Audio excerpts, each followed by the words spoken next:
Okay, welcome to another episode of the Idiot's Guide to Rebuilding a Suzuki GT750 by an idiot. This episode covers the infamous bolt number 13 that always leaks.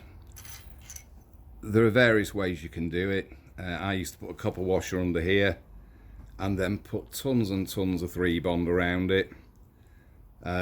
And 9 times out of 10 that worked. Sometimes it didn't, so I needed a way that would be 100% certain, and I found it. And it's PTFE tape. So what I do, I put the bolt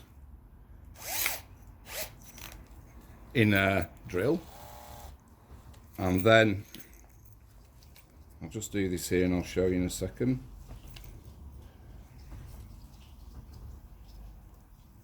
Okay.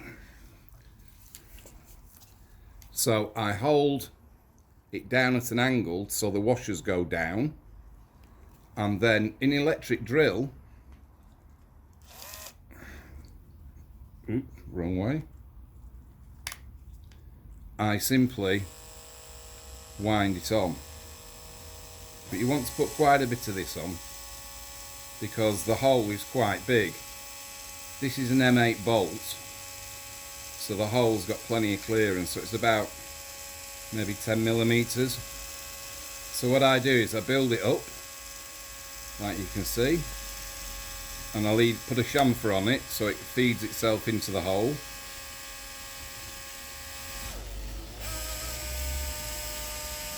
But I do put lots on.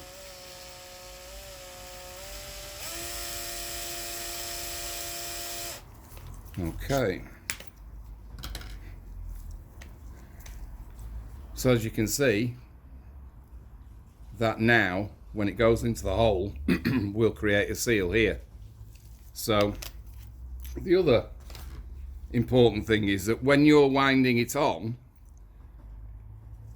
the bolt is screwed in that way so it doesn't unwind, so make sure that you putting the PTFE tape on the correct way, because if you got it the wrong way, as soon as you start winding it in, it will start to unfold itself. So that goes in. As you can see, that's nice and hard, and that will now